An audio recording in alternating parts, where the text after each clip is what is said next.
जय श्री राधे, जय श्री श्याम। मैं आपका शुभचिंतक प्रशांत पांडे आपके साथ पुनः जुड़ रहा हूँ और आज हम आए हैं राजस्थान की राजधानी जयपुर में। और जयपुर में हमारे समक्ष जो जुड़ रहे हैं वो मानस ज्योतिष केंद्र के प्रचंड विद्वान हैं श्री दीपक शर्मा जी। आज हम उनके ज्योतिष केंद्र के बारे में जानेंगे। और सूर्य ग्रह, जो सूर्य होता है वह जन्म कुंडली या चंद्र कुंडली या किसी भी कुंडली कहा जाता है, ग्रहों का राजा बताया गया है। ग्रहों को राजा सूर्य बताया गया। और आज हमारी जो चर्चा होगी दीपक शर्मा जी के द्वारा होगी, तो उसमें हम सूर्य ग्रह के बारे में जानेंगे। तो आइए आज का वीडियो हम शुभारंभ करते हैं। सबसे पहले हम हमारे साथ जो जुड़ रहे हैं दीपक शर्मा जी, उनके बारे में जानेंगे और उनके ज्योतिष केंद्र के बारे में जानेंगे। ज्योतिष केंद्र कहाँ है और आप जो जयपुर से उपलब्ध हैं और जयपुर से हैं तो आप यहाँ आकर के अपने कुंडलियों को अवश्य दिखाएं और इस चीज का लाभ भी उठाएंगे। तो आइए पहले उनके ज्योतिष केंद्र और उनके बारे में जानते हैं। तो आप दीपक शर्मा जी अपने जयपुर की अपना नाम, इंट्रोडक्शन और ज्योतिष केंद्र के बारे में बताएं कि ये कहाँ पे है और क्यों खोला गया। सीताराम आचार्य जी, मानस ज्योतिष केंद्र क्या है कि रामचरितमानस से कनेक्टेड है पूरा।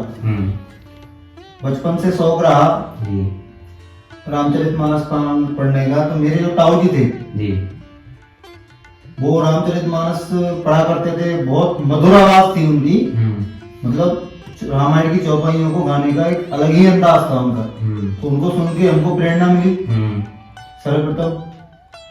तो बच्चे थे, इतना समझ नहीं पाए, तो महादेव का बहुत ध्यान किया। अच्छा।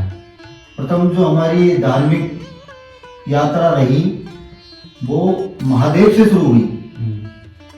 किसी ने हमको कहा कि महादेव मतलब बहुत ही सरल स्वभाव से तुरंत प्रसन्न हो जाते हैं। मैंने कहा यार ये तो बहुत अच्छी बात है, तुरंत देवता प्रसन्न हो रहे हैं। सही बात है। तो उनका ही ध्यान रखना चाहिए, इधर उधर क्यों जाना। प्रसन्नानंद नीलकंठम दयालम, क्या बात है, बहुत अच्छी बात है। तो उस समय हमारी उम्र रही होगी मुश्किल से 9th-10th में पढ़ते थे हम। तो मुश्किल से लगा लो आप खींच के 13-14 साल के समझो। तो हमको जैसे कोई काम पड़ता तो महादेव को याद करें और आश्चर्य की बात आप मानोगे एक काम हो जाए हमारा तुरंत, तो हमारी भक्ति प्रसन्न हो गई और दृढ़ हो गई। भाई जाने बिना हो पड़ती थी। पहले हम जानते नहीं थे भोलेनाथ को, फिर हम उनको जानने लगे।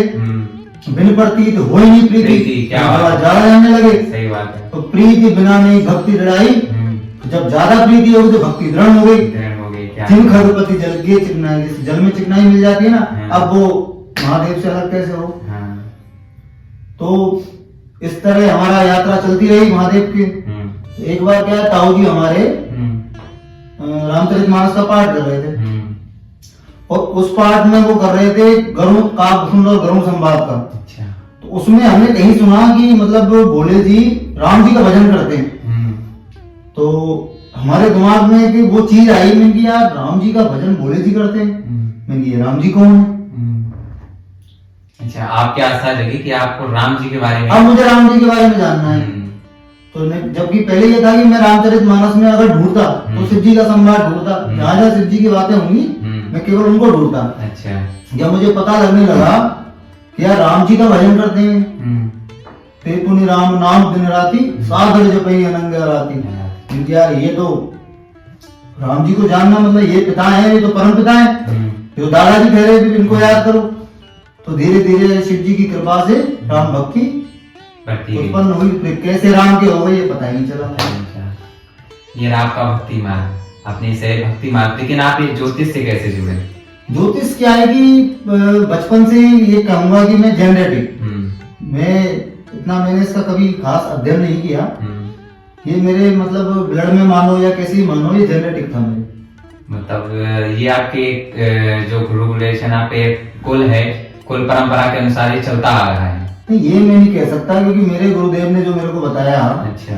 कि जन्म जन्म ये है रगड़ हमारी, ये एक जन्म का तो खेल है नहीं। देखो मानस अंदर आना, मानस को याद करने की चीज तो है नहीं। सही है। भाई कोई प्रयास करे कि भाई मैं रामचरितमानस को रट लूं, वो तो संभव है नहीं। ये तो जब महादेव कृपा करेंगे तो हृदय में प्रभाव होगी। हृदय में प्रभाव होगी। तुलसीदास जी की चौपाई पे आप गौर करोगे वो क्या लिख रहे हैं कि कभी तो विवेक एक नहीं मोरे, सत्य कहूं लिखी कागज मोरे। क्या सही बात, समझ रहे हैं आपको। कवित विवेक एक नहीं मोरे, सत्य कहूं लिख कागज गोरे, भाषा बद्ध कर्म में सोई, मोरे हृदय प्रबोध सोई। तो माँ जानकी ने उनके हृदय में ये धारा प्रभावित की। वही है, तो वही चीजें अंदर थी। कॉलेज टाइम निकला, स्कूल टाइम निकला, तो प्रॉपर पूरा इसमें वही रहा। और हमारे पिताजी, एक बार हम बच्चे थे, छोटे थे, जबकि बात है 9-10 की बात वहां भी है, तो उन्होंने हमको एक ही चीज बताई थी कि राम से बड़ा कोई नहीं। क्या आप ये संवाद, जैसे कि उन्होंने बताया था कि अरण्य कांड का, बोले ये संवाद पढ़ो और उस संवाद को पढ़ो और जितना हो सके सत्संग करो।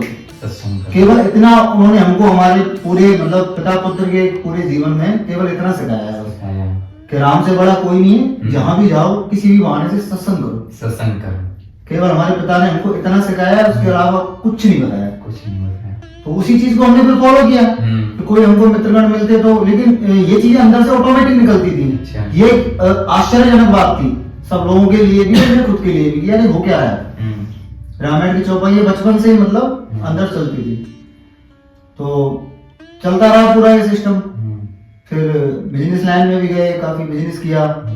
फिर हमारे पिताजी की इच्छा से हम इस लाइन में ज्योतिष मार्ग में आप उतरे। मतलब आपके पिताजी की इच्छा थी कि आप ज्योतिष का कार्य करें? और नहीं, ये मैं नहीं कह सकता। अच्छा, तो भाई उनकी इच्छा, ये मैं नहीं कह सकता उनकी इच्छा क्या थी। उन्होंने हमको कहा कि आप बिजनेस छोड़े। अच्छा, बिजनेस छोड़ करके ज्योतिष मार्ग में आने के लिए उन्होंने आपको एक आज्ञा प्रदान की। ये आप कह सकते हो। एक तरफ से उनके वचन ही तो आपने जैसे फॉलो करे। वचन अब पॉइंट पकड़ा है, इसलिए मैं नहीं बोल रहा था, इससे मैं आपसे बोलवाना था कि पुत्र कौन सा बड़भागी है।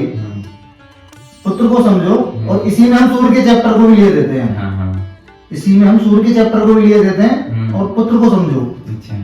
पुत्र, एक पुत्र तो ऐसा है नहीं। अभी आप तो पुत्र के बारे में बताइए, इस चैप्टर में हम थोड़ी देर बाद ही बात करेंगे। अच्छा। आप पुत्र के बारे में इसमें थोड़ा बताइए। आप पुत्र के रहते फिर दर्शा सकते हैं। ठीक है, कोई सुनिए। पुत्र के बारे में क्या, देखो पुत्र एक प्रकार का कैसा पुत्र है कि पिता की बात मान रहा है, भय के वश, समझ, भय के वश मान रहा है, बात मानना है। लेकिन असली पुत्र कौन है? सुन जननी सोई सुत बड़भागी, जो पितु मात वचन अनुरागी, जो वचन का अनुसरण कर ले। जो वचन बचपन में हमको उन्होंने दिया था कि राम से बड़ा कोई नहीं, ये संवाद पढ़ो, ये संवाद पढ़ो, ये कहो सुनो, बस हमने वो चीज पकड़ी और हमने वो किया। उसके बाद ये धारा ऑटोमेटिक ही, अब इसको आप जेनेटिक मान लो या कि पिता का आशीर्वाद मान लो, इसको आप कुछ नहीं। चलिए, बढ़िया है। तो ये सफल रहा आपका ज्योतिष केंद्र आने तक। फिर आपने इसका नाम निर्धारित किया मानस ज्योतिष केंद्र। जैसे मैं अपना विचार आपसे पहले दर्शाना चाहूंगा। जैसे मानस मैंने पढ़ा, मानस का मतलब होता है मन, और मन होता है मनोतन, मतलब शरीर, तन में से विराजमान होता है। तो क्या आपका ये जो मानस रूप है, ये किसी और उदाहरण से आपने रखा है, या आपने जो मानस शब्द रखा है ये इसलिए रखा है कि मनुष्य के कष्ट निवृत्ति के लिए इस केंद्र को निर्माण किया जा रहा है, जो मनुष्य के सभी कष्टों को, दुखों को हरेगा, और यहाँ पर आने वाला जो व्यक्ति होगा उसे पूर्ण रूप से लाभ मिलेगा, ऐसा कुछ है? या आपने इस मानस को किसी और तरीके से इस नाम को सोचा है? देखो, इसमें क्या है कि मेरा लगाव शुरू से ही रामचरितमानस की चौपाइयों में रहा। मेरा मन कभी इतना, मैं मेरे बारे में क्लियर बता दूं कि ना पूजा में ना ध्यान में कोई चीज नहीं, केवल रामायण की चौपाइयों में ही मेरा मन लगता है, पहली बात। दूसरी बात क्या है कि आजकल कलयुग में क्या है कि मानस रोग से बहुत दुखी है पब्लिक। मन से सही है, जितने भी ज्यादा लोग आ गए मानस रोग से बहुत ज्यादा दुखी है। ठीक है, जीते हुए सब जीव दुखारी। तो रामचरितमानस में इस जन्म के नहीं, जन्म जन्मांतर की समस्या जो हमसे बनी है, समझ पा रहे हो आप? इंसान अपने कर्मों का भोगता है, क्लियर है सारी चीजें। हाँ, बिल्कुल, प्रारब्ध ही उसका फल है, ये आप समझते हो। तो जन्म जन्मांतर की समस्याओं का समाधान रामचरितमानस में है। और ज्योतिष, ये हम ब्राह्मण होने के नाते हमारा वेद का जो निर्मल नेत्र है वो ज्योतिष है। सही, नवग्रह प्रभु के पार्षद हैं, ये हमारे कर्मानुसार हमारी कुंडलिका में आके हमको अच्छा बुरा कर्म प्रदान कर रहे हैं। तो उसका समाधान मैं मानस से करना चाहता हूँ, इसलिए रामचरित मानस और ज्योतिष का ये मिलन है। अच्छा, समझना बात को आपको, वो मानस से ही उसको राम राम करवाना है। अच्छा। हनुमान जी कहे हैं सुंदरकांड में कि कहे हनुमंत विपत्ति प्रभु सोई जब तब सुमरन भजन न हो। तो विपत्ति कहाँ है? जब तक जहाँ नहीं हो रहा है, तो मुझे वही करवाना है। तो कहाँ से करवाना है? मानस से। इसलिए मानस ज्योतिष केंद्र। बहुत अच्छा आपने नाम सोचा। कहीं न कहीं आप एक ब्रह्म से साथ साथ जोड़ने का और साक्षात्कार कराने का भी ये जो नाम आपने सोचा बहुत अच्छा लगा। और क्योंकि आप ये ब्रह्म से साक्षात्कार करा रहे हैं, कहीं में कहीं उसकी जन्म कुंडली या चंद्र कुंडली, जो भी हम कुंडलियों को निर्माण करते हैं और देखते हैं, जो भी हमें पता चलता है, उस ग्रह के उपाय के द्वारा आप मानस से जोड़ रहे हैं। मतलब संसार से उसके दुख का निवारण तो कर ही रहे हैं, और साथ में आप जो कर रहे हैं वो उसको भगवान से जोड़ने का प्रयास, मतलब आपने सनातन धर्म से जोड़ रहे हैं। दूसरी चीज कष्ट से निवृत्त कर रहे हैं। तीसरी चीज राम नाम लिवा करके उसकी मुक्ति के भी रास्ता को खोल रहे हैं। तो आपका नाम तो बहुत अच्छा रहा। तो मानस ज्योतिष केंद्र का आपका मन से और रामचित मानस से जुड़कर जय महेश मन मानस अनुसार। मानस जो है ना, मानस मतलब सारा रोग मन में ही है। मन से दुखी है इंसान, मन से सुखी है। सही है, क्लियर है चीजें। तो मन से दुखी है तो मन मानसिकता को बदलना। किसी भी जातक का कोई ग्रह खराब है, मानो कि आपका राहु खराब है, ठीक है, क्लियर है चीजें। जहां से जहां तक अंतर्दशा प्रति अंतर्दशा जहां तक वो है आपको कष्ट देगा, खराब है तो कोई चमत्कार तो है नहीं तुरंत सही हो जाए। तो केवल एक चीज होती है मानसिकता की बल प्रदान करती है, तो वो रामचरित मानस से प्रोवाइड रहेगी। बाकी समय पे आके उसका उपाय होना है, तभी वो सही होगा। ये क्लियर चीजें हैं, यहाँ कोई चमत्कार की कहानी नहीं है। अच्छा। जो होना है टाइम पे होगा, लेकिन उसको लड़ने के लिए रामचरित मानस बल देगी। सीप की चाप सके कोई दासु, बड़ा खुआर रमापति जासु। एक बार शरणागति रामचरित मानस की ले ली तो फिर उसका कोई बाल बांका के रोम भी नहीं उखाड़ सकता। तो राम राम कहना पड़ेगा, राम राम बोलना पड़ेगा। तो ये रहा मानस ज्योतिष केंद्र। तो आप जैसे हम जयपुर की राजधानी जयपुर में हैं, तो ये हमारा मानस ज्योतिष केंद्र है कहाँ? इसकी मेन लोकेशन क्या है, करंट लोकेशन? इसकी करंट लोकेशन है अपने पत्रकार टी पॉइंट, मानसरोवर से जैसे निकलोगे आप, पत्रकार कॉलोनी का जो पत्रकार टी पॉइंट है वहां पर है। सन साइकिल से बिल्कुल एकदम नियरेस्ट है। मकान नंबर 109 है। तो आराम से ऑन रोड है, किसी भक्तगण को आने में कोई परेशानी नहीं। और लोकेशन तो जो भी यहाँ पर आकर के अपने जन्म कुंडली या किसी भी संसार या कोई घर से परेशान है, गृह क्लेश से परेशान है, कोई भी समस्या उसके जीवन में आ रही है, तो आप नीचे लाइन देख रहे होंगे। लाइन में यहाँ का पता और मोबाइल नंबर हमारे श्री दीपक शर्मा जी जो है उनका कांटेक्ट नंबर भी होगा, वही व्हाट्सएप नंबर है और वही कॉलिंग नंबर है। आप उस नंबर से संपर्क करिए। और आपको कुछ भी जानकारी अपने घर के बारे में जानना है, अपने कोई विवाह से परेशान होता है, किसी भी प्रकार की समस्या हो, तो A to Z समस्या के लिए आप संपर्क करें। और जो आप जयपुर से हैं, जयपुर आकर मिलना चाहते हैं, तो आपके नीचे जो लाइनिंग चल रही है उसमें पता भी लिखा हुआ है। तो आप या आपको समस्या आ रही है तो आप कॉल करके भी बात करके पूछ सकते हैं कहाँ पे आना है। तो वहां पर आकर भी आप इस मानस ज्योतिष केंद्र में मिल सकते हैं। तो आइए वीडियो को आगे